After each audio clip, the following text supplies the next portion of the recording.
কুকীর্তি ধরা পড়তেই উচিত শিক্ষা পেল সোমনাথ।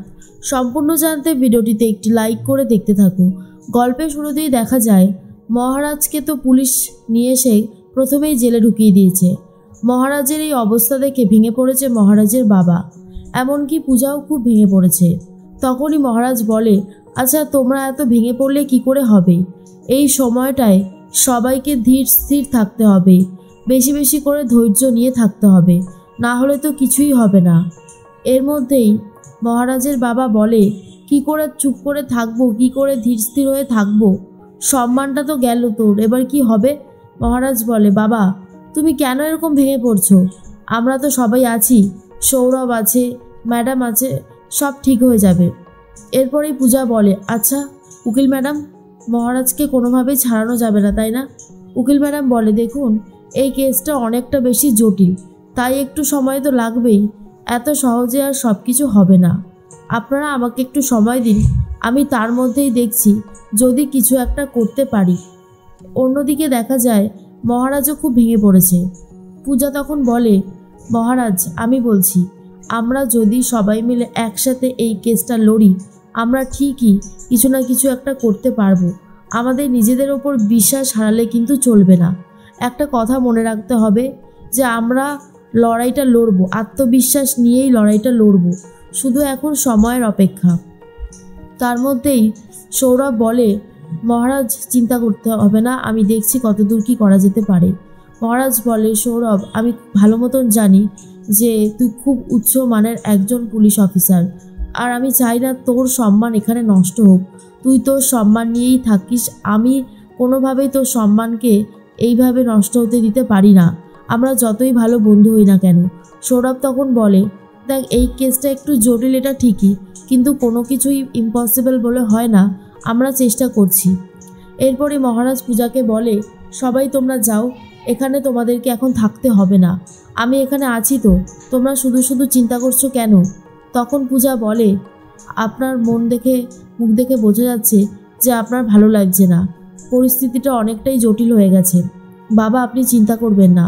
তখনই বাবা বলে, চিন্তা করবো না মানে? তুই দেখতে পাচ্ছিস না মহারাজ এইভাবে দিন কাটাচ্ছে, এরপরেও বলছিস চিন্তা করব না? এটা কি হতে পারে বল? আমার যে খুবই চিন্তা হচ্ছে, আমার খুব ভয় লাগছে, মনে হচ্ছে মহারাজকে হয়তো আমি বাড়ি ফিরিয়ে নিয়ে যেতে পারবো না। মহারাজ তখন বলে, বাবা তুমি এসব কিচ্ছু ভেবো না, আমি আছি তো, সবটা ঠিক হয়ে যাবে। এরপর পূজা শ্বশুরমশাই আর সবাই বাড়ির দিকে রওনা দেয়। তার মধ্যেই মহারাজ বলে, যে এত বড় ষড়যন্ত্রটা করেছে শাস্তি সে পাবেই, তার কোনো ক্ষমা নেই। এরপর মহারাজের বাবা আর পূজা বাড়ি ফিরে যেতেই মহারাজের মা বলতে থাকে, কি ব্যাপার, তোমার মেজো ছেলে আসেনি, কোথায় সে? তার মধ্যেই মহারাজের বাবা বলে, আমার মেজো ছেলে সবসময় ভালো কাজ করেছে আর মানুষ তার পিছনে লেগেছে, তার জন্যই আজকে তার এই অবস্থা, আমি কোনোভাবেই এটা মানতে পারছি না। পূজা বলে, বাবা এই রকমভাবে ভেঙে পড়লে হবে না, মহারাজ কি বলল শোনেননি?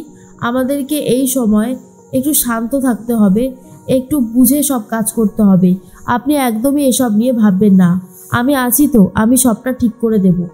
এর মধ্যেই সোমনাথ তখন চলে এসেছে বউকে নিয়ে, আর সোমনাথকে দেখে তখনই মহারাজের কথাই বলতে থাকে পূজা, আর বলে, মা আপনার বড় ছেলে আর বড় বৌমা তারাই রয়েছে এই ষড়যন্ত্রের পিছনে।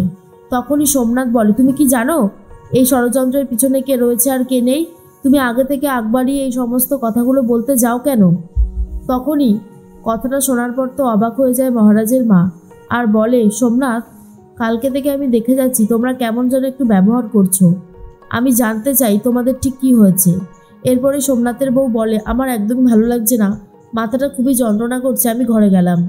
মহারাজের মা তখন বলে, পালিয়ে যাচ্ছ? কথার উত্তর দিতে হবে বলে কেটে পড়ছো তাই তো?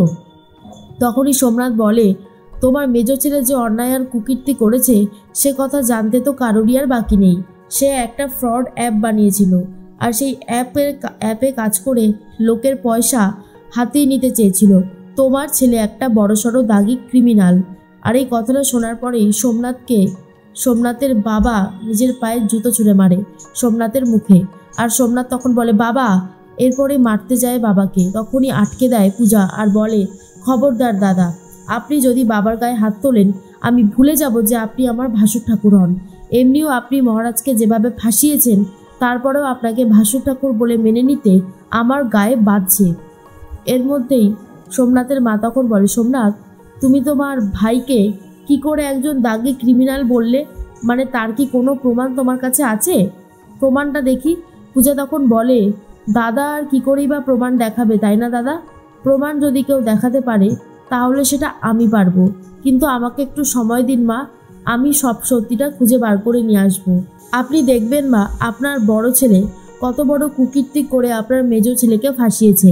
সেই দিনটা কয়েকদিনের মধ্যে আসতে চলেছে।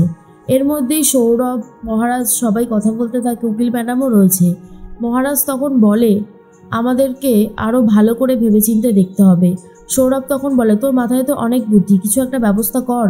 মহারাজ বলে, বুদ্ধি হয়তো আমার মাথায় আছে, কিন্তু আমার কাছে তো কোনো ইকুইপমেন্টস নেই, এমনকি আমার ফোনটাও আমার কাছে নেই। অফিসার বলে, ওটা তো আপনার কাছে থাকবেও না, ওটা দিয়েই তো সমস্ত কারসাজিটা হয়েছে, তাই না? এর মধ্যে উকিল ম্যাডাম বলে, সেই জন্যই তো ফোনটা ওনার কাছ থেকে নিয়ে নিয়েছেন আপনারা। মহারাজ, আমি চেষ্টা করছি যত তাড়াতাড়ি সম্ভব খুঁজে বার করার। এরপর সৌরভ বলে, আমি এক্ষুনি যাচ্ছি, একজন ব্যক্তির কাছে আমাকে যেতে হবে। তখনই অফিসার বলে, আপনারা কি মাধুরীর সাথে দেখা করতে যাবেন? অফিসারের কথা শুনে সৌরভ বলে, আপনি কি করে জানলেন? আপনি মাধুরীর ব্যাপারে জানেন? অফিসার বলে, আপনারা হয়তো খেয়াল করেননি, মাধুরী এখানে এসেছিল। আর এটা শোনার পরেই সৌরভ তো চমকে যায়।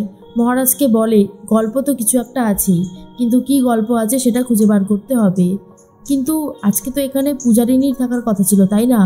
মহারাজ বলে, আমি আগেও বলেছি, এখনও বলছি, পূজা ওই অ্যাপটা বানায়নি, ওই অ্যাপটা বানিয়েছিলাম আমি। আর আমি নিজের দোষের শাস্তি নিজেই পাচ্ছি। এখানে কেন পূজা থাকবে? পূজার থাকার তো এখানে কোনো মানেই হয় না, কারণ অন্যায়টা আমি করেছি, সেটা অন্তত বোঝার চেষ্টা করুন। এর মধ্যেই পূজা বাকি সবাইকে নিয়ে কম্পিউটারে বসে পড়েছে, যদি কোনো সুরাহা করা যেতে পারে। কিন্তু সবাই তখন বলছে যে আমরা কম্পিউটার সেভাবে চালাতে পারি না। এরপর পূজা তার ভাইকে বলে, ভাই তখন বলে, সরি দিদি, আমি পারবো না, আমি তো কখনো এসব জানিই না, কি করে পারবো? এর মধ্যেই মহারাজের বাবা বলে, হবে না, এইভাবে আমার ছেলেকে ছাড়ানো যাবে না, অন্য একটা ব্যবস্থা করতে হবে। মহারাজের মা তখন বলে, সত্যি কথা, দিন দিন ঝামেলাটা বেড়েই চলেছে, আমার ছেলেকে যে কবে বাড়িতে ফিরিয়ে আনতে পারবো কে জানে। এর মধ্যেই মহারাজ মনে মনে ভাবে, যে এত বড় ষড়যন্ত্র করেছে তার শাস্তি হবেই হবে। মহারাজ তো জামিন পেয়ে যায়। মহারাজ বাড়িতে গিয়ে সোমনাথকে বলে, তুই যেই কুকীর্তি করেছিস তার শাস্তি তুই এবারে ভোগ করবি, সেই ব্যবস্থা আমি আর পূজা করে ফেলেছি। আর এটা শোনার পর তো সোমনাথ পুরোপুরি ভয় পেয়ে যায়।